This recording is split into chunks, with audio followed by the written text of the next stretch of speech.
পিউমনি লাগতেছে তোমার? তুমি তো অনেকগুলো গল্প শিখছো তাই না? অনেক গল্প জানো, অনেক গল্প পড়ো। তো আজকে আরেকটা গল্প শোনাও না তোমার অডিয়েন্সদের। হ্যাঁ, তো গল্পটির নাম হার জিতের গল্প। এটা কি তোমার পাঠ্য বই থেকে? হ্যাঁ, অবশ্যই। তাইলে তৃতীয় শ্রেণীর বন্ধুদের আরো অনেক মজা হবে না শুনতে? হ্যাঁ। আচ্ছা বলো তাহলে। স্যার, আসতে পারি? নোমান স্যার দেখলেন দরজায় একটা ছেলে, সে ক্যাচে ভর দিয়ে দাঁড়িয়ে আছে। নোমান স্যার বলল, এসো। ছেলেটা এগিয়ে এলো, বলল, আমার নাম রাশেদ, নতুন ভর্তি হয়েছি। নোমান স্যার জানতেন রাশেদ আসবে। ভর্তির দিন তিনি রাশেদকে দেখেছিলেন, দুটি প্রশ্নও করেছিলেন। রাশেদ চটপট জবাব দিয়েছিল। স্যার মনে করেছিলেন ছেলেটা অত্যন্ত মেধাবী। ক্লাসের সবার সাথে নোমান স্যার রাশেদকে পরিচয় করে দিলেন। তো বললেন, ওর নাম রাশেদ, ও নতুন ভর্তি হয়েছে, ও তোমাদের সাথেই পড়বে। ক্লাসে সেদিন ক্রীড়া প্রতিযোগিতা নিয়ে কথা হয়েছিল। কেউ দৌড় প্রতিযোগিতা দিবে, কার পছন্দ দড়িলা। নোমান স্যার জিজ্ঞেস করলে, তুমি কি করবে রাশেদ? রাশেদ বলল, অঙ্ক দৌড় ও মোরগ লড়াই করবে। ক্লাসের সবাই ভেবেছিল রাশেদ পারবে তো। নোমান স্যার বললেন, খুব ভালো লাগলো রাশেদ। আসলে নোমান স্যার কেন বলেছিল, কেন সবাই ভেবেছিল যে রাশেদ পারবে জানো? কারণ রাশেদ যে ক্যাচে ভর দিয়ে এগিয়ে এসেছে, তো এর জন্যই সবাই ভেবেছিল। তো এরপরে গল্পের অংশটুকু বলি আমি। 3 দিন পরের কথা, সেদিন ক্রীড়া প্রতিযোগিতা। চারপাশ সাজানো হয়েছে রঙিন কাগজ দিয়ে। সবার মনে আনন্দ, খানিকটা উৎকণ্ঠা, কোন খেলায় কে হবে বিজয়ী। শুরু হলো অঙ্ক দৌড়। 97 থেকে 25 বিয়োগ করা লাগে। রাশেদ লিখলো 28, লিখেই ক্যাচে ভর দিয়ে দৌড় দিল। খুব তাড়াতাড়ি অঙ্ক করতে পারে।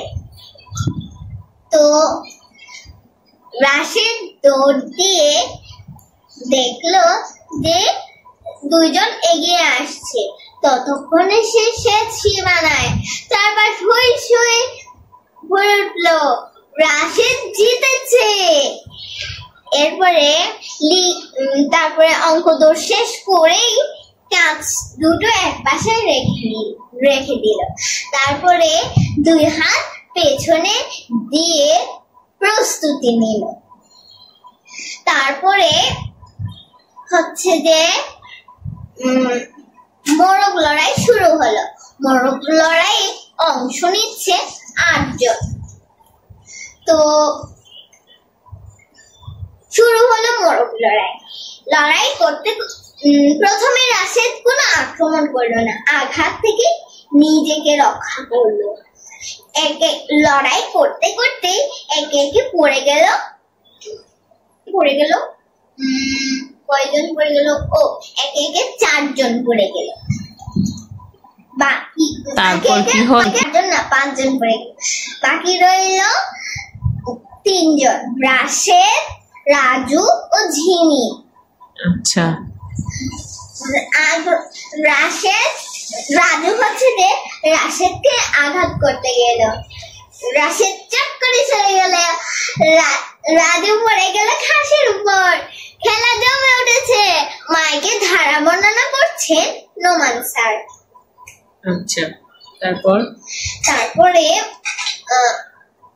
এরপরও রাশেদ ভাবলো ঠান্ডা মাথায় খেলতে হবে।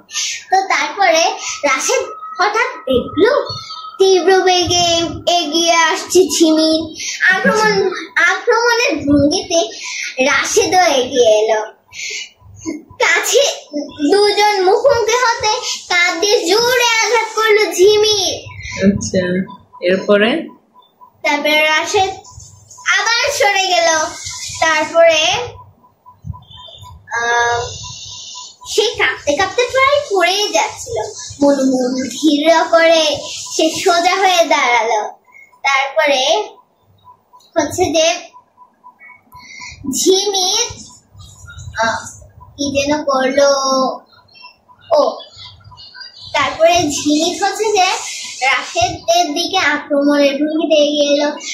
রাশেদ হচ্ছে যে তারপরে হালকা আঘাত করে পথ ছেড়ে দিল। এরপরে ভারসাম্য না রাখতে পেরে ঝিমি হুড়মুড় করে পড়ে গেল ঘাসের উপর।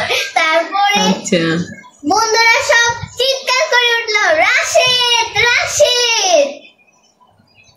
খেলা শেষ। বিকেলে হেড স্যার বিজয়ীদের গলায় মেডেল পরিয়ে দিলেন। পুরস্কার হিসেবে দিলেন বই। তিনি বললেন, হার জিত বড় কথা নয়, খেলায় অংশগ্রহণই মূল বিষয়। তো আমার গল্প শেষ হয়ে গেছে। Thanks for watching video. Bye bye. আসসালামু আলাইকুম। আবার দেখা হবে আপনাদের সাথে আর নতুন নতুন গল্প নতুন গল্প নিয়ে আসবো আমি।